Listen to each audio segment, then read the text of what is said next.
नमस्कार दोस्तों, online एसकेएमयू YouTube channel में आप सभी का स्वागत है। और आज के इस वीडियो में बात करने वाले एसकेएमयू यूजी सेमेस्टर 3 जो कि सेशन है आप लोग का 2024 से 28। और आज के इस वीडियो में हम लोग बात करने वाले जो कि आपका मेजर पेपर 5 है और सब्जेक्ट आपका हिस्ट्री। तो इसके हम लोग सेट 1 के बारे में बात करने वाले, जिसमें कि कुछ आपके क्वेश्चन आंसर दिए गए हैं। तो सबसे पहले बात कर लेते हैं क्वेश्चन के पैटर्न के बारे में। तो क्वेश्चन जो आपके दो ग्रुप में पूछे जाते हैं, ग्रुप ए में जो आपके पूछे जाते हैं वेरी शॉर्ट क्वेश्चन और जो आपके शॉर्ट क्वेश्चन पूछे जाते हैं। वही बात करें ग्रुप बी के बारे में, तो ग्रुप बी में जो आपके लॉन्ग क्वेश्चन पूछे जाते हैं। तो आपको एग्जाम के लिए जो तैयार करना है, शॉर्ट क्वेश्चन और लॉन्ग क्वेश्चन को अच्छे ढंग से तैयार करना है, क्योंकि इनका वेटेज ज़्यादा होता है। तो इसलिए मैं हमेशा बोलता हूँ कि आप लोग शॉर्ट क्वेश्चन और लॉन्ग क्वेश्चन को ज़्यादा से अच्छे ढंग से पढ़े। तो ये हमेशा मैं बोलता हूँ, तो आप लोग शॉर्ट क्वेश्चन और लॉन्ग क्वेश्चन को अच्छे से तैयार कीजिएगा। तो सबसे पहला जो क्वेश्चन है 1 का ए नंबर, जो कि वेरी शॉर्ट क्वेश्चन है, यानी कि अति लघु उत्तरीय प्रश्न है। तो क्वेश्चन है, what were the main causes of the battle of Plassey. तो प्लासी के युद्ध के प्रमुख कारण क्या थे। तो प्लासी के युद्ध के कौन से जो प्रमुख कारण थे, तो इसके बारे में आपसे पूछा गया, तो आपको बताना है। तो प्लासी के युद्ध के जो प्रमुख कारण थे, अंग्रेजों द्वारा व्यापारिक विशेषाधिकारों का दुरुपयोग, किलेबंदी करना, नवाब सिराजुद्दौला को आदेश के अवहेलना, अंग्रेजों की बंगाल की राजनीति में बढ़ती दखलंदाजी, तथा जो है मीर जाफर सहित कुछ दरबारियों का विश्वासघात। और इससे जो है 1757 में प्लासी का युद्ध हुआ। तो यही सब कारण थे। तो प्लासी का युद्ध जो है इसलिए हुआ क्योंकि जो अंग्रेज जो है केवल व्यापार नहीं करना चाहते, यानी केवल व्यापार नहीं करना चाहते, बल्कि जो है बंगाल पर जो अपना अधिकार भी जमाना चाहते थे। और वे जो है नवाब के आदेश नहीं मानते थे और बिना अनुमति के जो है किलेबंदी कर रहे थे। और साथ ही में जो है मीर जाफर ने जो है नवाब सिराजुद्दौला के साथ जो है विश्वासघात किया। और इन्हीं कारणों से जो है 1757 में प्लासी का युद्ध हुआ। तो यही सब जो कारण थे। इसके बाद नेक्स्ट आपका क्वेश्चन है, question number B, who introduced the permanent settlement. अस्थाई बंदोबस्त किसने लागू किया था। तो अस्थाई बंदोबस्त जो है 1793 ईस्वी में जो है गवर्नर जनरल लॉर्ड कॉर्नवालिस ने बंगाल, बिहार और उड़ीसा में लागू किया था। तो कब लागू किया गया था, तो 1793 ईस्वी में। और किनके द्वारा, तो गवर्नर जो थे आपके जनरल लॉर्ड कॉर्नवालिस के द्वारा, ठीक है। और इस व्यवस्था के अंतर्गत जो जमींदारों को भूमि का अस्थायी स्वामी माना गया तथा उनसे जो है निश्चित भूमि राजस्व वसूल करने की व्यवस्था की गई। तो अस्थायी बंदोबस्त जो है 1793 ईस्वी में जो लॉर्ड कॉर्नवालिस के द्वारा जो लागू किया गया था। और इसमें जो है जमींदारों को जो है जमीन का मालिक माना गया और उनसे जो है हर साल जो है एक निश्चित लगान सरकार को देने के लिए कहा गया, यानी कि निश्चित जो है टैक्स देने के लिए कहा गया ज़मीन से, ठीक है। और यह व्यवस्था जो सबसे पहले बंगाल, बिहार और जो उड़ीसा में लागू हुई थी। ये 3 जगह पहले लागू हुई थी, बिहार, उड़ीसा और जो बंगाल। नेक्स्ट आपका क्वेश्चन है, what is meant by the drain of wealth. धन के निष्कासन से क्या अभिप्राय है, यानी कि धन के निष्कासन से आप क्या समझते हैं। तो धन के निष्कासन से अभिप्राय भारत की संपत्ति और आय का बिना उचित प्रतिफल दिए इंग्लैंड भेजे जाने से है।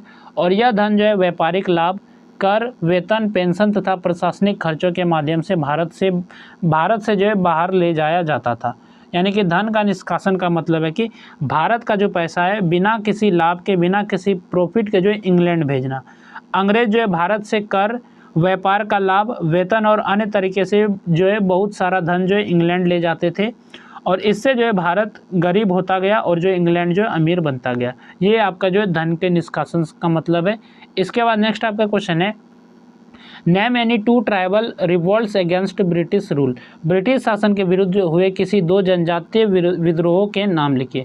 तो ब्रिटिश शासन के विरुद्ध जो हुए 2 जनजातीय विद्रोह का आपके नाम बताना है। तो ब्रिटिश शासन के विरुद्ध में हुए प्रमुख जनजातीय विद्रोह में कोल विद्रोह जो कि आपके 1831 से 1832 में हुआ था, तथा संथाल विद्रोह जो कि 1855 से 1856 विशेष रूप से महत्वपूर्ण थे। यानी कि ये जो 2 जनजातीय विद्रोह काफ़ी महत्वपूर्ण थे। और इन विद्रोह का उद्देश्य जो था अंग्रेजों के जो अत्याचार, भूमि छीनने की नीति और शोषण का विरोध करना था। तो इन उद्देश्य, यानी कि ये जो विद्रोह थे इनका उद्देश्य था कि अंग्रेजों के द्वारा जो जुल्म और भूमि छीनने की नीति थी, इनका शोषण का विरोध करना था। इसलिए ये 2 जनजातीय विद्रोह जो काफ़ी महत्वपूर्ण थे।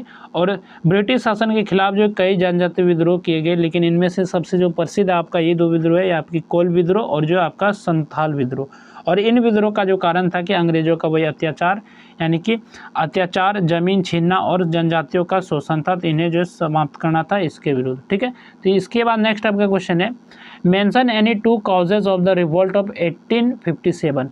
तो 1857 के विद्रोह के कोई दो कारण लिखिए। तो 1857 के विद्रोह के आपके दो कारण लिखना है।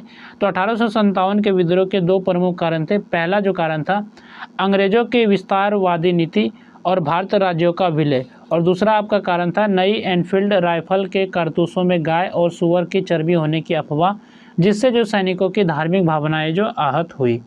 तो 1857 के विद्रोह के जो दो मुख्य कारण थे, पहला था आपका क्या, तो अंग्रेजों की राज्य हड़पने की नीति थी, जिससे जो कई भारतीय राजाओं का जो राज्य छीन लिया गया, और दूसरा आपका जो कारण है तो एनफील्ड राइफल के कारतूस, यानी कि जिनमें जो गाय और जो है सुअर की चर्बी होने की बात फैली, और इससे जो है हिंदू और मुस्लिम सैनिकों की धार्मिक भावनाएं जो आहत हुई और उन्होंने जो है विद्रोह कर दिया। तो ये जो दो प्रमुख कारण थे 1857 के विद्रोह के।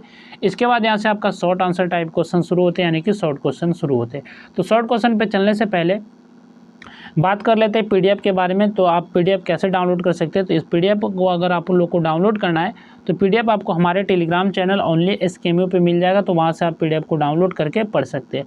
अगर आप वहाँ नहीं ढूंढ पाते हैं तो वीडियो के डिस्क्रिप्शन में जो लिंक दिया गया है, तो आप लिंक से भी जाके डाउनलोड कर सकते हैं पीडीएफ को। तो चलिए इसके बाद चलते हैं लॉन्ग क्वेश्चन, जो कि आपका लॉन्ग नहीं शॉर्ट क्वेश्चन है। Question number 2, explain the significance of the battle of Buxar in the establishment of British power in India. Bharat में जो ब्रिटिश सत्ता की स्थापना में बक्सर के युद्ध का महत्व बताइए। तो बक्सर के युद्ध का क्या महत्व है भारत में जो ब्रिटिश सत्ता की स्थापना में, तो इसके बारे में आपसे पूछा गया, तो इसके बारे में आपको बताना है।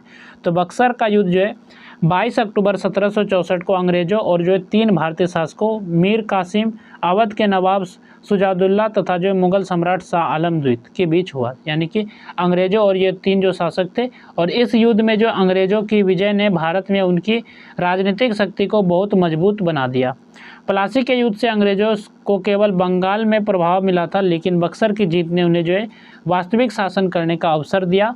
और 1765 की इलाहाबाद संधि के बाद मुगल सम्राट ने अंग्रेजों को बंगाल, बिहार और उड़ीसा की दीवानी प्रदान कर दी, और इससे जो है अंग्रेजों को इन प्रांतों से कर वसूलने का अधिकार मिल गया और उनकी आर्थिक स्थिति मजबूत हुई। और इस विजय के बाद जो अंग्रेज भारतीय राज्यों की राजनीति में अधिक हस्तक्षेप करने लगे। मुगल सम्राट और अवध के नवाब भी अंग्रेज पर निर्भर हो गए। इस प्रकार जो बक्सर का युद्ध जो भारत में ब्रिटिश सत्ता की स्थापना और उसके विस्तार का सबसे महत्वपूर्ण आधार सिद्ध हुआ। इसके बाद नेक्स्ट आपका क्वेश्चन है, describe the main features of the Ryotwari land revenue system. Ryotwari भूमि राजस्व व्यवस्था की मुख्य विशेषताओं का वर्णन कीजिए। तो रैयतवाड़ी भूमि राजस्व व्यवस्था जो है इसके आपको मुख्य विशेषताओं के बारे में बताना है। तो रैयतवाड़ी भूमि राजस्व व्यवस्था ब्रिटिश शासन द्वारा मुख्यतः थॉमस मुनरो के प्रयासों से मद्रास और बाद में बम्बई प्रांत में लागू की गई। इस व्यवस्था में जो सरकार का सीधा संबंध किसान से होता था, इसलिए इसमें जमींदारों की कोई भूमिका नहीं थी। प्रत्येक किसान को अपनी भूमि का स्वामी माना जाता था, लेकिन उसे सरकार को सीधे भूमि राजस्व देना पड़ता था। भूमि का समय समय पर सर्वेक्षण करके उसकी उपज और गुणवत्ता के आधार पर लगान निर्धारित किया जाता था। यदि किसान समय पर लगान नहीं दे पाता था तो उसकी भूमि जो उससे वापस ली जा सकती थी। और इस व्यवस्था में किसान को अपनी भूमि बेचने, गिरवी रखने या उत्तराधिकार में देने का अधिकार भी प्राप्त था। हालांकि लगान की दर अधिक होने और बार बार संशोधन होने के कारण किसानों पर जो आर्थिक बोझ बढ़ गया। इससे जो अनेक किसान जो कर्ज में डूब गए और उनकी स्थिति जो कमज़ोर होती गई। इसके बाद यहाँ से आपका ग्रुप बी का सेक्शन शुरू होता है, जिसमें कि लॉन्ग आंसर टाइप क्वेश्चन है, यानी कि लॉन्ग क्वेश्चन है। तो क्वेश्चन नंबर 4 जो कि आपका लॉन्ग क्वेश्चन है, discuss the rise of British political power in Bengal with special reference to the battle of Plassey and Buxar.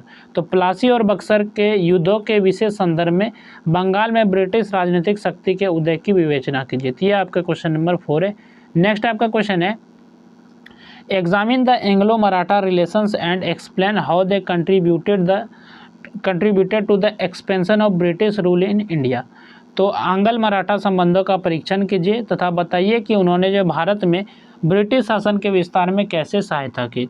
तो ये आपको सबसे पहले बताना है आंग्ल मराठा के संबंधों का आपको बताना है इसके बारे में, फिर बताना है कि इन्होंने जो भारत में ब्रिटिश शासन के विस्तार में जो कैसे सहायता की, कैसे मदद की, तो इसके बारे में आपको बताना है।